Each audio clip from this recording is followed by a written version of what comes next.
ഇന്നുകൾ നശിച്ചു പോകുന്ന നമ്മുടെ തലമുറയെ ചൊല്ലി കരയുവാൻ ഇന്നുകൾ യേശു ആ ദേശത്ത് നിന്നോട് വിളിച്ചു പറഞ്ഞു. എന്തുകൊണ്ടാണ് ഇന്നേക്ക് 2026 വർഷങ്ങൾക്ക് മുമ്പ് പാലസ്തീന്റെ പച്ചമണ്ണിൽ നിന്നുകൊണ്ട് യേശു വിളിച്ചു പറഞ്ഞു, എന്നെ ചൊല്ലി കരയണ്ട. പിന്നെ ആരെ ചൊല്ലി കരയണം? നശിച്ചു പോകുന്ന തലമുറയെ ചൊല്ലി കരയണം. ശരിയാണോ? ഈ വർഷത്തെ നിങ്ങൾ തിരിഞ്ഞു നോക്കിക്കേ, നമ്മുടെ എത്ര കുഞ്ഞുങ്ങളാണ് ആത്മഹത്യ ചെയ്തത്. പത്രം എടുത്ത് വായിക്കണം. നമ്മുടെ കുഞ്ഞുങ്ങൾ എത്ര പേരാണ് മദ്യത്തിന് അടിമയാവുന്നത്, കഞ്ചാവിന് അടിമയാവുന്നത്.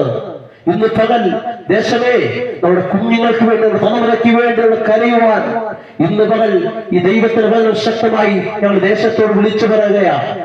ഇന്ന് പകൽ ഈ ദേശത്തോടെ വിളിച്ചു വരാൻ ഞങ്ങൾക്ക് തരുന്ന ആവശ്യം എന്ന് പറഞ്ഞാൽ, ഈ യേശു അന്ന് വിളിച്ചു പറഞ്ഞെങ്കിൽ ഇന്ന് പകൽ നമ്മുടെ തലമുറയെല്ലാം അവർ ഒരു നാശത്തിലേക്ക് പോവുകയാണ്. 4ാം ക്ലാസ് മുതൽ എത്ര കുഞ്ഞുങ്ങളാ MBBS പഠിക്കുന്ന കുഞ്ഞുങ്ങൾ ആത്മഹത്യ ചെയ്യുന്നു, എഞ്ചിനീയറിംഗ് പഠിക്കുന്ന കുഞ്ഞുങ്ങൾ ആത്മഹത്യ ചെയ്യുന്നു. എത്ര കുഞ്ഞുങ്ങളാണ് ആത്മഹത്യ ചെയ്യുന്നത്? ഇന്ന് പകൽ സ്നേഹിത വിളിച്ചു പറയട്ടെ, നമ്മുടെ തലമുറയ്ക്ക് വേണ്ടി നമ്മൾ പ്രാർത്ഥിക്കണം, നമ്മുടെ ദേശത്തിന് വേണ്ടി പ്രാർത്ഥിക്കണം. ഇന്ന് പകൽ പറയട്ടെ, എത്ര കുഞ്ഞുങ്ങളാണ് ഇങ്ങനെ നാശത്തിലേക്ക് പോയിക്കൊണ്ടിരിക്കുന്നത്. അതുകൊണ്ട് പറയുക, ഇന്ന് പകൽ ഈ സുവിശേഷം ചെല്ലുന്ന സ്ഥലത്ത് ഞാൻ പറയുന്നു, ഇതുപോലെ യേശുവിനോട് പ്രാർത്ഥിക്കുമെങ്കിൽ ഒരു തലമുറ ഏറ്റവും ധന്യമായി തീരും. അവർ വിദ്യാഭ്യാസം ധന്യമായി തീരും.